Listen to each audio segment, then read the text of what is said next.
मित्रांनो, एखाद्या डोळे नसलेल्या व्यक्तीने देवाकडे एक डोळा मागावा आणि त्याला देवाने एकाच्या ऐवजी दोन डोळे द्यावेत, अशी सिच्युएशन जर एखाद्या व्यक्तीबरोबर झाली तर ती त्याच्यासाठी अगदी आनंदाची गोष्ट असेल, एक ग्रेटेस्ट अपॉर्च्युनिटी असेल. अशीच आज एक ग्रेटेस्ट अपॉर्च्युनिटी घेऊन मी तुम्हा लोकांसमोर आलोय. जी ग्रेटेस्ट अपॉर्च्युनिटी आहे आरबीआय असिस्टंटचा जॉब, असे आरबीआय असिस्टंटचं नोटिफिकेशन 2026चं, जी एक मोस्ट अवेटेड रिक्रुटमेंट होती विद्यार्थ्यांसाठी, जे बँकिंग ॲस्पिरंट होते त्यांच्यासाठी. कारण प्रत्येकाचा एक ड्रीम जॉब असतो आणि प्रत्येक बँकिंग ॲस्पिरंट विद्यार्थ्याचा एक ड्रीम जॉब म्हणून जो असतो तो म्हणजे एक आरबीआयचा जॉब. आरबीआयमध्ये आरबीआय ग्रेड बी ऑफिसर असेल, आरबीआयमध्ये असिस्टंटचा जॉब असेल आणि अटेंडन्सचा जॉब असेल. युजली अशा 3 रिक्रुटमेंट आपल्याला आरबीआयच्या या ठिकाणी बघायला मिळतात. त्यातली एक अत्यंत महत्त्वाची रिक्रुटमेंट म्हणजे आरबीआय असिस्टंट 2026 हे नोटिफिकेशन जे आहे ते ऑलरेडी या ठिकाणी आलंय. आज सकाळीच हे नोटिफिकेशन आलंय. नंबर ऑफ वॅकन्सीज किती आहेत, त्याची सिलेक्शन प्रोसेस कशी आहे, याचा एक ओव्हरऑल नोटिफिकेशनमध्ये एक अंदाज आपल्या विद्यार्थ्यांना मिळाला आहे. पण ते एकदम शॉर्ट बट स्वीटमध्ये मला माझ्या विद्यार्थ्यांसाठी या ठिकाणी द्यायचं आहे, म्हणून मी ते एक व्हिडिओच्या माध्यमातून तुमच्यासोबत आज मांडणार आहेत. याच्यामध्ये आपण काही पॉईंट जे आहे ते क्लिअर नक्कीच करणार आहोत की सॅलरी किती असेल, सिलेक्शन प्रोसेस कशी असेल, त्याचा सिलेबस कसा आहे, एक्झामचं पॅटर्न कसं असेल, त्याच्यामध्ये आपल्याला ज्या सिलेक्शन प्रोसेसच्या ज्या स्टेप्स आहेत त्या किती असतील, याचा एक अंदाज आपल्याला या ठिकाणी आज घ्यायचा आहे. तर RBI assistant recruitment 2026, the most awaited recruitment for every banking aspirant is here. आपल्याला ज्याही विद्यार्थ्यांना या नोटिफिकेशनसाठी किंवा या जॉबसाठी किंवा एक्झामसाठी प्रिपरेशन करायचं आहे, अशा सर्व विद्यार्थ्यांसाठी साकार एज्युकेशनमध्ये 9 फेब्रुवारीपासून आपण एक बॅच जी आहे ती या ठिकाणी स्टार्ट केलेली आहे. मॉर्निंगची ती बॅच आहे, सकाळी 7:30 ते 11:30चा आपला टाईम आहे. या वेळेत येऊन तुम्ही या ठिकाणी डेमो लेक्चर्स करू शकता आणि जो एक ड्रीम जॉब आहे आपला, तो ड्रीम जॉब मिळवण्याचा एक प्रयत्न, चांगला प्रयत्न, एक प्रामाणिक प्रयत्न, एक सक्सेसफुल प्रयत्न आपण या ठिकाणी करू शकतो. सर, कुठल्याही रिक्रुटमेंटची सुरुवात करत असताना नंबर ऑफ वॅकन्सीज किती आहेत या गोष्टीकडे प्रत्येक विद्यार्थ्याचं खूप जास्त लक्ष असतं. ॲज कम्पेअर टू जे आहे, समजा आता एसबीआय क्लर्कचं नोटिफिकेशन असेल, आयबीपीएस क्लर्कचं नोटिफिकेशन असेल, यांच्यामध्ये नंबर ऑफ वॅकन्सीज आपल्याला युजली खूप जास्त बघायची सवय असते, थाउजंड्समध्ये त्या वॅकन्सीज बघायची सवय असते. पण as compared to that notification, RBI असिस्टंटच्या ज्या रिक्रुटमेंट आहे किंवा आरबीआय असिस्टंटच्या ज्या वॅकन्सीज आहेत त्या कम्पॅरेटिव्हली कमी असतात. पण त्यातल्या त्यात यावर्षीचा जो आकडा आहे तो आकडा खूप छान आहे. जवळपास एक 650 वॅकन्सीज ज्या आहे त्या ऑल इंडिया आपल्याला या ठिकाणी बघायला मिळतं. याच्यामध्ये रिक्रुटिंग ऑफिसेस जे आहेत ते युजली वेगवेगळे आहे. महाराष्ट्रात जर आपण बघितलं तर महाराष्ट्रामध्ये 2 रिक्रुटिंग ऑफिसेस आहेत usually. The first one and the most important that is Mumbai recruiting office आणि दुसरं आहे नागपूर रिक्रुटिंग ऑफिस. आता नंबर ऑफ वॅकन्सीज या ठिकाणी खूप साऱ्या या ठिकाणी आपल्याला बघायला मिळणार आहेत की वेगवेगळे आहेत. पण आपण युजली विचार करताना फक्त मुंबई आणि फक्त नागपूरचाच विचार करणार आहोत. मग तुम्ही म्हणणार सर आपण फक्त मुंबई आणि नागपूरचाच का विचार करायचा या केसमध्ये? तर इथं आपण अप्लाय करताना कुठल्याही रिक्रुटिंग ऑफिसमधून जर आपण अप्लाय करणार आहोत तर ते अप्लाय करत असताना त्या पर्टिक्युलर रिक्रुटिंग ऑफिससाठी आरबीआय नोटिफिकेशनमध्ये जी एक एलपीटी साठीची एक रिजनल लँग्वेज जी आहे प्रेफर केलेली, ती रिजनल लँग्वेज मध्ये आपल्याला लिहिता वाचता बोलता आलं पाहिजे. किंवा आपल्या 10वी किंवा 12वीच्या एज्युकेशनमध्ये अकॅडमिक्समध्ये आपल्या मार्कशीटमध्ये तो सब्जेक्ट जो आहे, तो लँग्वेजचा जो सब्जेक्ट आहे तो मेन्शन असला पाहिजे. तर इथं जर बघितलं आपण तर आपण आपल्या विद्यार्थ्यांसाठी एक तर मुंबई किंवा नागपूर हे 2 ऑप्शन्स आपल्याला या ठिकाणी आहे. मग बऱ्याचदा विद्यार्थी म्हणतील सर की आम्हाला मुंबई आणि नागपूर दोघांसाठी पण अप्लाय करता येईल का? तर नाही, तुम्ही मुंबई किंवा नागपूर दोघांपैकी कुठल्या तरी एकाच रिक्रुटिंग ऑफिससाठी अप्लाय करू शकता. तुम्ही नंबर ऑफ वॅकन्सीज बघून, आपल्या कॅटेगरी वाईज ज्या वॅकन्सीज आहेत त्या बघून त्याचा एक अंदाज आपण घेऊ शकतो आणि त्याच्यानुसार आपल्याला या ठिकाणी अप्लाय करायचा आहे. बाकीच्या वॅकन्सीजचा अंदाज आपण जर घेतला तर त्याच्याबद्दल चर्चा करायची जास्त तेवढी गरज नाहीये. पण सर्वात जास्त वॅकन्सीज जे आपल्याला बघायला मिळतात ते आहे मुंबई ऑफिसच्या. मुंबई ऑफिसमध्ये जवळपास 250 म्हणजे 249 वॅकन्सी आपल्याला इथं टोटल बघायला मिळत आहे. त्याच्यामध्ये 144 वॅकन्सी जनरलसाठी आहे. त्याच्यानंतर ईडब्ल्यूएस साठी 24 आहे, ओबीसी साठी 25 आहे, एसटी साठी 2 जागा आणि एक बॅकलॉगची पण आहे. आणि त्याच्यानंतर 54 जागा ज्या आहेत त्या एससी कॅटेगरी साठी आहेत. तर as compared to last recruitment जर आपण बघितलं तर त्याच्या हिशोबाने जर आपण या ठिकाणी विचार केला तर आपल्याला नंबर ऑफ वॅकन्सीज या ठिकाणी ज्या आहेत त्या खूप चांगल्या बघायला मिळत आहे. नागपूरमध्ये पण नंबर ऑफ वॅकन्सीज आपल्याला बघायला मिळतील. इथं टोटल वॅकन्सी 17 आहे. त्याच्यानंतर 8 जे आहे ते जनरलसाठी आहे, 1 जी आहे ती ऑब्व्हियसली ईडब्ल्यूएस साठी आहे, 1 ओबीसी साठी आहे, 5 एसटी साठी आहे आणि 2 जे आहे या एससी कॅटेगरीसाठी या सगळ्या या रिक्रुटमेंट आपल्याला किंवा वॅकन्सीज आपल्याला बघायला मिळतील. So number of vacancy comparatively खूप कमी पण नाहीये आणि खूप जास्त पण नाहीये. पण ज्याचं प्रिपरेशन लेवल खूप चांगले असेल त्याला हा जॉब या ठिकाणी एकदम ड्रीम जॉब जो आहे तो आपल्याला या ठिकाणी 100% मिळू शकतो, एवढं मात्र नक्की.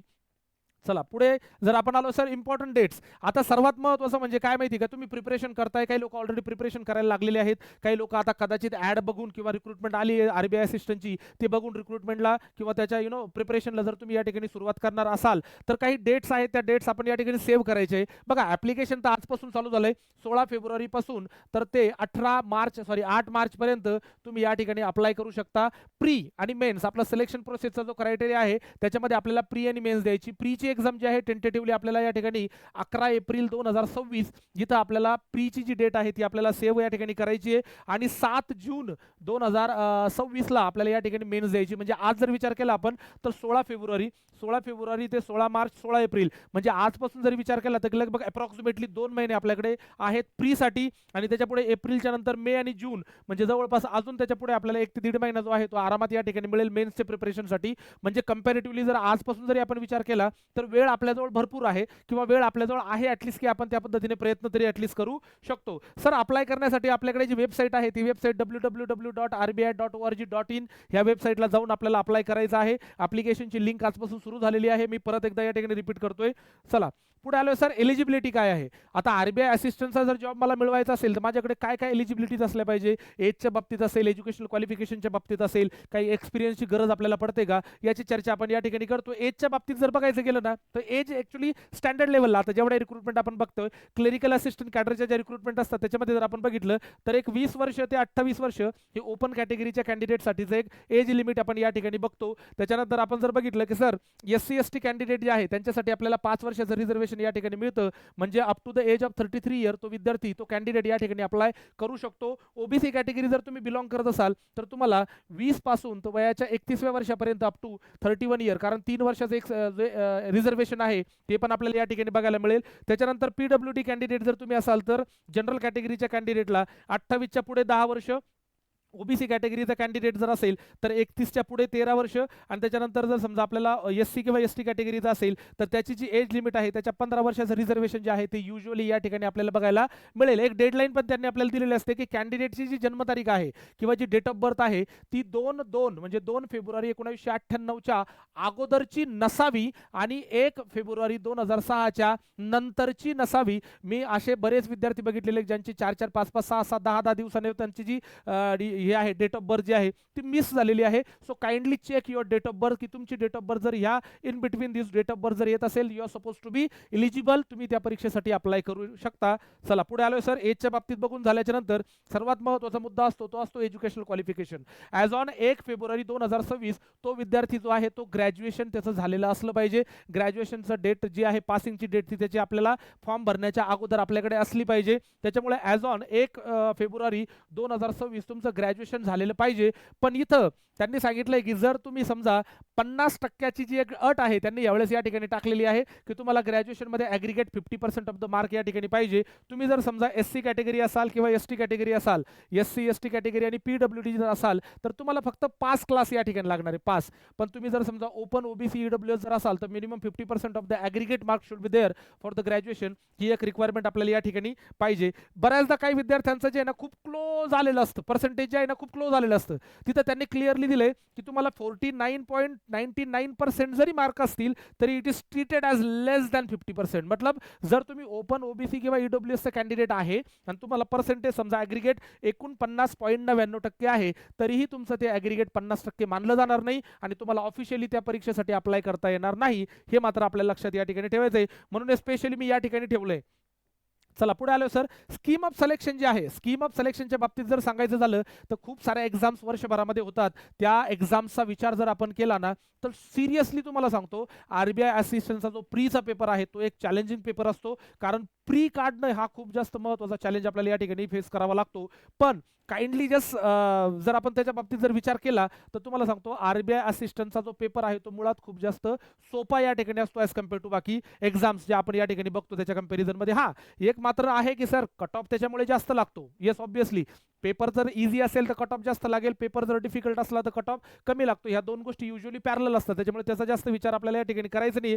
पण खूप सुंदर एक अपॉर्च्युनिटी आपल्याला या ठिकाणी आहे. सर प्रीच्या पेपरमध्ये आपल्याला इंग्लिश लँग्वेज जे आहे, इंग्लिशचे 30 क्वेश्चन असणार आहे आपल्याला 30 मार्क्ससाठी, आणि त्याच्यासाठी 20 मिनिट आपल्याला ऑलरेडी अलॉट करून दिलेले आहे. न्यूमेरिकल ॲबिलिटी ज्याला आपण सोप्या भाषेत मॅथमॅटिक्स असं म्हणतो, इथं सर नंबर ऑफ क्वेश्चन 35 आहे आणि मार्क्स पण 35 आहे. याच्यासाठी पण वेळ आपल्याकडे ऑलरेडी अलॉट करून दिला गेलेला आहे. आणि तिसरा आणि शेवटचा जो सब्जेक्ट आहे यातला प्री मधला, तो आहे रिझनिंग ॲबिलिटी. अगेन 35 क्वेश्चन आहे, 35 मार्क्स आणि 20 मिनिटाचा वेळ आपल्याला यासाठी दिलाय. 100 प्रश्न 100 मार्क आणि 1 तासाचा वेळ आपल्याकडे आहे. ह्या 1 तासामध्ये आपल्याला इथं चांगले मार्क या ठिकाणी घ्यावे लागतील, कारण याचा पेपर इझी असल्यामुळे कट ऑफ पण थोडासा जास्त लागतो. सर मेन्सचा जो पेपर आहे, मेन्सचा पेपर कसा असणार आपला, मेन्सच्या पेपरमध्ये जसं इथे इंग्लिश, मॅथ्स आणि रिझनिंग आहे, परत एकदा रिझनिंग, इंग्लिश आणि न्यूमेरिकल ॲबिलिटी हे 3 सब्जेक्ट आपले ॲज इट इज असणार आहे. आणि प्रत्येकासाठी 40 प्रश्न 40 मार्क, 30 मिनिटाचा वेळ आपल्याला या ठिकाणी मिळणार आहे, तो म्हणजे रिझनिंगसाठी.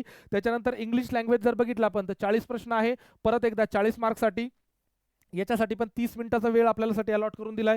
त्याच्यानंतर न्यूमेरिकल ॲबिलिटी जी आहे मॅथमॅटिक्स 40 प्रश्न आहे 40 मार्कासाठी, याच्यासाठी पण अर्धा तास म्हणजे 30 मिनिट्स आपल्याकडे आहे. त्याच्यानंतर टेस्ट ऑफ जनरल अवेअरनेस, तुम्हाला माहिती जनरल अवेअरनेसमध्ये मोस्ट प्रोबेबली आपल्याला करंट अफेअरवर जास्तीत जास्त फोकस या ठिकाणी दिला जातो, त्याच्यामुळे जनरल अवेअरनेसचा जो पोर्शन आहे याच्यामध्ये 40 क्वेश्चन्स आहे आणि 40 मार्क्स आहे, पण वेळ आपल्याला इथं थोडासा कमी मिळतोय, 25 मिनिटाचा वेळ आहे. आणि after that last but not the least जो आहे कम्प्युटर नॉलेजचे पण 40 नंबर ऑफ क्वेश्चन्स आहे आणि 40 मार्क आपल्याला या ठिकाणी असतील. 20 मिनिटाचा वेळ आपल्याला आहे. असे टोटल 135 मिनिटाचा पेपर आपला मेन्स असणार आहे. नंबर ऑफ क्वेश्चन्स असणारे 200 आणि मार्क पण असणारे 200. तर हा झाला आपला सिलेक्शन, स्कीम ऑफ सिलेक्शन, म्हणजे प्रीचा पेपर आणि मेन्सचा paper. There is a no interview for RBI assistant. हे आता आपल्याला नव्याने सांगायची गरज या ठिकाणी नाहीये, कारण क्लेरिकल कॅडर आणि ज्या काही ग्रुप बी, ग्रुप सी आणि ग्रुप डीच्या ज्या एक्झाम्स आहेत तिथं आपल्याला इंटरव्ह्यू द्यायची गरज नाव डेज नाहीयेत. स्कीम ऑफ सिलेक्शनमध्ये अजून थोडंसं पुढे जर विचार करायचा झाला, समजा एक महत्त्वाचा मुद्दा, तुम्ही प्री दिल्याच्या नंतर तुम्ही मेन्स देणार. बघा लक्षात ठेवा, त्यांनी क्लिअरली नोटिफिकेशनमध्ये दिले की प्रीमध्ये ते विद्यार्थी, कारण आता अप्लाय खूप सारे विद्यार्थी करणारे, हजारो लाखो विद्यार्थी अप्लाय करतील, पण त्याच्यामधून प्रीचा जो कट ऑफ ते लावणार आहे ते त्यांनी क्लिअरली सांगितलंय की जेवढे नंबर ऑफ वॅकन्सीज आहे त्याच्या 10 टाइम्स ऑफ द स्टुडंट जे आहे ते मेन्ससाठी प्रीमध्ये पास करणार आहे, म्हणजे तेवढे विद्यार्थी मेन्सला बसतील. म्हणजे उदाहरणार्थ जर 100 जागा असतील तर 100 × 10 हजार लोकांना जे आहे तर ते काय करणार आहेत, मेन्स या परीक्षेमध्ये बसवणार आहेत. एवढ्या लोकांना ते पास करणार.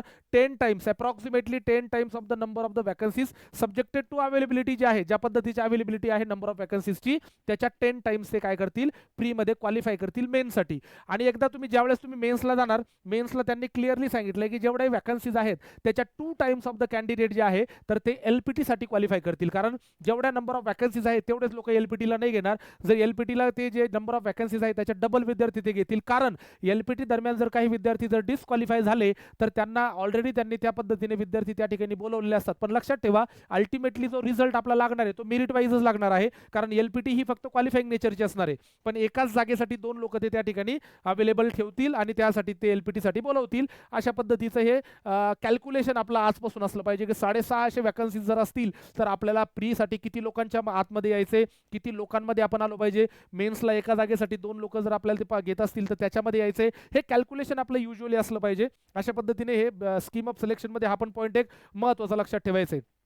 त्याच्यानंतर की स्कीम ऑफ सिलेक्शन मधला अत्यंत महत्त्वाचा मुद्दा म्हणजे LPT, language proficiency test. LPT हा मुद्दा पण बहुतांशी लोकांसाठी नवीन नाहीये. मी तुम्हाला ऑलरेडी सांगितलं की जर तुम्ही मुंबई किंवा नागपूरहून अप्लाय करत असाल तर आपल्याला तिथलची जी रिजनल लँग्वेज आहे ती रिजनल लँग्वेज आपल्याला लिहिता, वाचता आणि बोलता आली पाहिजे, ही रिक्वायरमेंट आहे. 10वी किंवा 12वीच्या सर्टिफिकेशनमध्ये युजुअली आपला जर ते सब्जेक्ट असेल तर जास्त अवघड आपल्याला जाणार नाहीये, पण जर ते सर्टिफिकेशनमध्ये नसेल आपल्या तर आपल्याला त्यांच्या बाजूने घेतली जाणारी जी LPTची जी टेस्ट आहे ती आपल्याला क्वालिफाय या ठिकाणी करावी लागेल. जर तुम्ही मुंबई या रिजनमधून किंवा मुंबई या रिक्रुटिंग ऑफिसमधून जर अप्लाय करत असाल तर त्यांनी त्यांच्या ऑफिशियल नोटिफिकेशनमध्ये सांगितलंय की तुम्हाला मराठी किंवा कोकणी ही भाषा येणं त्या ठिकाणी गरजेची आहे. जर तुम्ही मुंबई रिजन किंवा मुंबई रिक्रुटिंग ऑफिसमधून जर तुम्ही अप्लाय करत असाल तर, आणि वेराज जर तुम्ही नागपूरमधून अप्लाय करत असाल नागपूर ऑफिसमधून तर तिथं मराठी /हिंदी अशा 2 भाषा त्यांनी आपल्याला या ठिकाणी ऑप्शनलमध्ये दिलेल्या आहेत. So kindly note it down की सर आयदर मराठी और कोकणी फॉर मुंबई आणि मराठी और हिंदी फॉर नागपूर, हे आपल्याला आपल्याला या ठिकाणी लक्षात ठेवायचं आहे. तिथं क्लिअरली सांगितलंय त्यांनी की जर तुम्ही ही जी LPTची जी टेस्ट असणार आहे त्याच्यात जर तुम्ही सॅटिस्फाय करू शकले नाहीत, युअर कॅन्डिडेचर जे आहे ते या ठिकाणी डिस्क्वालिफाय केलं जाऊ शकतं. त्याच्यामुळे ही पण एक रिस्क आपल्याला आहे. आणि just because of this reason, ह्या LPTच्याच गोष्टींमुळे, या LPTच्या अटीमुळे महाराष्ट्रातले जे विद्यार्थी अप्लाय करणार आहेत त्यांचं बाहेरचं कॉम्पिटिशन प्रोबेबली या ठिकाणी थोडं कमी होण्याची शक्यता आहे. मी असं म्हणणार नाही की 100% कमी होईल, पण एक शक्यता आहे की आपलं कॉम्पिटिशन जे आहे ते या ठिकाणी कमी होऊ शकतं. कारण नॉन महाराष्ट्रीयन लोक ड्यू टू दिस LPT वाला पॅटर्न ते थोडेसे आपल्याकडे अप्लाय करण्यासाठी थोडासा विचार करतील.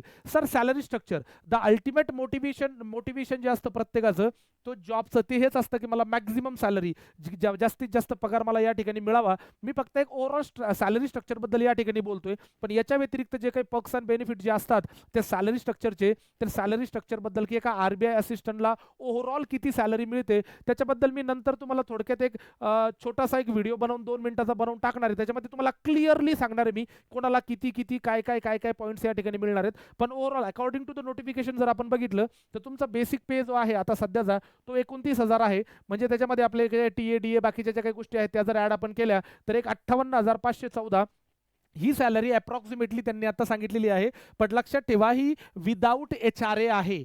म्हणजे HRA याच्यामध्ये जर आपण बघितलं काही हाऊस रेंट अलाउन्सेस जे आहे ते usually 15% of the pay will be paid them additionally if they are not staying in the bank accommodation. म्हणजे जर त्यांना सर्वात पहिले महत्त्वाचा मुद्दा म्हणजे RBI असिस्टंटला त्या ठिकाणी अकोमोडेशन म्हणजे 1 BHK फ्लॅट जो आहे तो खूप सुंदर एरियामध्ये या ठिकाणी मिळतो. तो जर मिळत असेल तर तुम्हाला HRA मिळणार नाही. पण जर समजा तुम्ही त्या अकोमोडेशनमध्ये नसाल तर तुम्हाला 15% ऑफ द पे जे असेल आपला अलाउन्सेस त्याच्या HRA म्हणून या ठिकाणी मिळणार. काही प्री रिक्विजाइट्स बँक अकोमोडेशन आहे, खूप साऱ्या वेगवेगळ्या फॅसिलिटीज त्यांना या ठिकाणी मिळतात. Bank accommodation subject to availability, त्याच्यानंतर allowances for the knowledge updation, त्याच्यानंतर ब्रीफ केस, त्याच्यानंतर allowances for the furnishing of the residence etcetera as per the eligibility. त्याच्यानंतर आपल्याला मेडिकल जे आहे समजा dispensary facility, annual health checkup facility, reimbursement of the medical expenses, त्याच्यानंतर OPD treatment असेल, hospitalisation असेल ॲज पर द इलिजिबिलिटी जी आहे ती त्याच्यानंतर इंटरनेट फी, फेस्टिवल ॲडव्हान्स जे आहे, त्याच्यानंतर लिव्ह फेअर कन्सेशन, त्याच्यानंतर housing loan and personal advances of concessional rate etcetera etcetera etcetera etcetera. हा सगळा विचार जर तुम्हाला या ठिकाणी जर केला तुम्ही तर तुमची सॅलरी जी आहे ती सॅलरी किती होणार याच्याबद्दल मी तुमच्यासाठी एक स्पेशल 1 ते 2 मिनिटाचा व्हिडिओ तुम्हाला मी नंतर नक्कीच देईल. आणि जो विद्यार्थी सध्या आमचा RBI असिस्टंट म्हणून काम करतोय त्याचं बाकायदा सॅलरी स्लिप किती आहे, त्याला सध्या किती अमाऊंट मिळतोय एका मंथली, त्याचं पूर्ण कॅल्क्युलेशन मी सांगेल. बट एक अप्रॉक्सिमेटली तुम्ही या ठिकाणी कन्सिडर करू शकता की सगळा जर विचार केला तर 1 लाखाच्या घरात आपला आरामात या ठिकाणी तुमचं मिनिमम सांगतोय मी तिथपर्यंत तुम्ही 100% जाणार म्हणजे जाणार. तर हे एक अल्टिमेट मोटिवेशन असतं प्रत्येक विद्यार्थ्यासाठी की मला पगार किती मिळेल. सो हा एक ड्रीम जॉब आहे आणि या ड्रीम जॉबमध्ये नक्की जर जॉबच एवढा ड्रीम असेल तर त्याच्या ज्या सॅलरी आहे किंवा बाकीच्या ज्या गोष्टी आहेत त्या पण तितक्याच ड्रीमवाल्या असतील एवढं मात्र नक्की. सो हे आपलं सॅलरी स्ट्रक्चर आहे. थोडक्यात आपल्याला या ठिकाणी याच्यावर लक्ष ठेवायचं आहे.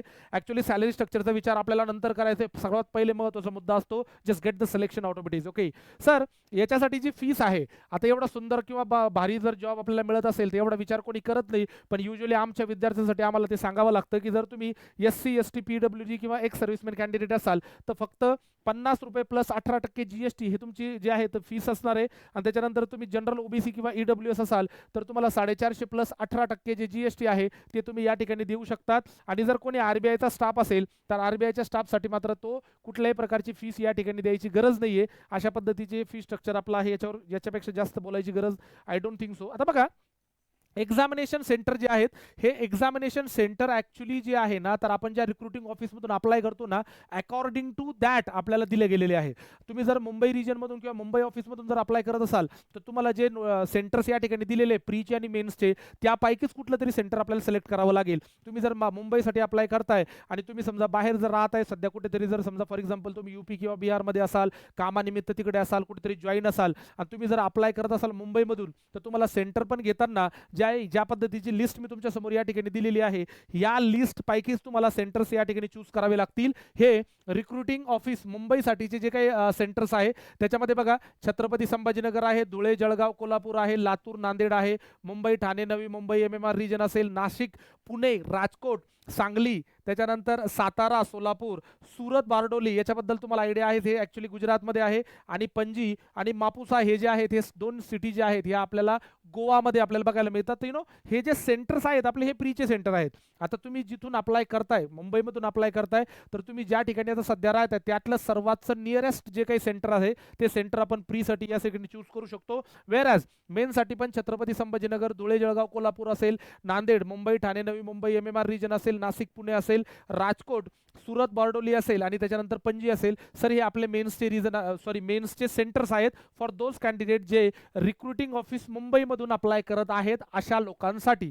बरं, मग सर आम्ही जर समजा नागपूरहून अप्लाय करत असाल, तर तुम्ही जर नागपूर ऑफिसमधून जर अप्लाय करत असाल तर इथं तुम्ही बघू शकता प्रीचे जे सेंटर आहे ते अमरावती ऑब्विसली महाराष्ट्र, त्याच्यानंतर चंद्रपूर, नागपूर आहे, त्याच्यानंतर भिलाई आहे, बिलासपूर जे की छत्तीसगडचं आहे ॲक्च्युली, रायपूर, भोपाळ, ग्वालियर, इंदोर, जबलपूर, त्याच्यानंतर सागर, साटना आणि उज्जैन हे जे काही वेगवेगळे सेंटर्स आहेत. आता आपल्याला हे बघायचं आहे की मी जिथं राहतो, मी जिथं रेसिडेन्शियल आहे तिथून सर्वात जवळचं जे काही सेंटर आहे ते सेंटर ऑब्विसली आपण या ठिकाणी चूज करू शकतो. मेन्ससाठी अमरावती महाराष्ट्र, त्याच्यानंतर नागपूर, भिलाई, राजकोट, भोपाळ, ग्वालियर, इंदोर, जबलपूर आणि उज्जैन हे आपले मेन्सचे सेंटर आहे. सो ह्या अशा पद्धतीने तुम्ही मुंबई ऑफिस आणि नागपूर ऑफिससाठी जे सेंटर्स आहे प्री आणि मेनसाठी ते या ठिकाणी सिलेक्ट करू शकता. सर अप्लाय करत असताना आता जनरली ॲप्लिकेशन जे आहेत, जे विद्यार्थी ऑलरेडी ज्यांनी अगोदर अप्लाय केले त्यांना माहिती, ॲप्लिकेशन करत असताना आपल्याला काही रिक्वायर्ड डॉक्युमेंट या ठिकाणी लागतात. त्याच्यामुळे educational qualification, date of birth, email ID, mobile number, ID proof, candidate जे अपलोड करण्यासाठी आपल्याला जे काही फोटोग्राफ अपलोड करायचा आहे, सिग्नेचर आहे, थंब इम्प्रेशन आहे, त्याच्यानंतर हँड रिटन डिक्लेरेशन आहे. युजली हँड रिटन डिक्लेरेशन जे आहे ते प्रत्येक रिक्रुटमेंटमध्ये थोडेफार चेंजेस युजली होतात, म्हणून मी नेहमी प्रत्येक व्हिडिओमध्ये प्रत्येक रिक्रुटमेंटच्या वेळेला मी हँड रिटन डिक्लेरेशन जे आहे ते या ठिकाणी देतोय. हे ऑफिशियल वेबसाईटमध्ये मिळालेलं जे काही हँड रिटन डिक्लेरेशन आहे, you can see on the screen, हे हँड रिटन डिक्लेरेशन आपल्याला आपल्या स्वतःच्या हँड रायटिंगमध्ये आपल्याला लिहून आणि हे अशा पद्धतीने अपलोड या ठिकाणी करायचं आहे. त्याच्यामध्ये डॉक्युमेंटची साईज नेमकी काय असली पाहिजे, त्या साईजबद्दल नोटिफिकेशनमध्ये क्लिअर या ठिकाणी इन्स्ट्रक्शन्स दिलेले आहे. अकॉर्डिंग टू दॅट जे लोक नवीन आहेत अप्लाय करताना, त्यांनी अप्लाय करताना कुठल्याही पद्धतीची चुकी करायची नाही आहे आणि खूप चांगल्या पद्धतीने हे डॉक्युमेंट आपल्याला या ठिकाणी अपलोड करायचे आहे. आणि जेही डॉक्युमेंट परमनंट लागतात आपल्याला ते आपण नेहमीप्रमाणे परमनंटली आपल्या मेल ID ला अटॅच करून ठेवायचे, म्हणजे जेव्हाही आपल्याला अप्लाय करायचं असेल त्या ठिकाणी आपण अप्लाय करू शकतो. बघा बॅचबद्दल मी तुम्हाला ऑलरेडी सांगितलं, आपली बॅच 9 फेब्रुवारीपासून जी आहे आपण चालू केलेली आहे. ऑलरेडी 7:30 ते 11:30 आपला टायमिंग आहे. डेमो लेक्चर सध्या चालू आहेत आणि इतक्या सुंदर रिक्रुटमेंटसाठी, इतक्या सुंदर जॉबसाठी जर आपल्याला प्रयत्न करायचे असतील तर कोणीतरी म्हणून गेलंय की टुमारो नेवर कम्स, त्याच्यामुळे आजपासून आपल्याला सुरुवात करायची आहे, आजपासून आपल्याला प्रिपरेशन या ठिकाणी करायचं आहे. त्याच्यामुळे बॅचला जॉईन करून तुम्ही या ठिकाणी तुमचे जे काही बेसिक जे काही प्रिपरेशन आहे ते प्रिपरेशन या ठिकाणी करू शकता. तर आजची जशी मी तुम्हाला सुरुवातीला सांगितलं, एक सुंदर अपॉर्च्युनिटी, एक ग्रेटेस्ट अपॉर्च्युनिटी, एक मोस्ट अवेटेड अपॉर्च्युनिटी जी आहे ती तुम्हा लोकांसाठी या ठिकाणी आले आहे. प्रत्येक जण प्रयत्न करतोय, प्रत्येक जण मेहनत करतोय. तुम्हालाही तितक्याच डेडिकेशनने, तुम्हालाही तितक्याच एनर्जीने किंवा एफिशियन्सीने तुम्हाला या ठिकाणी प्रयत्न करून या आलेल्या संधीचं सोनं करायचंय, एवढं मात्र नक्की. पुढच्या व्हिडिओमध्ये मी परत एकदा खूप लवकर तुमच्यासाठी नवीन नवीन व्हिडिओ परत घेऊन येईल. तोपर्यंत नमस्कार.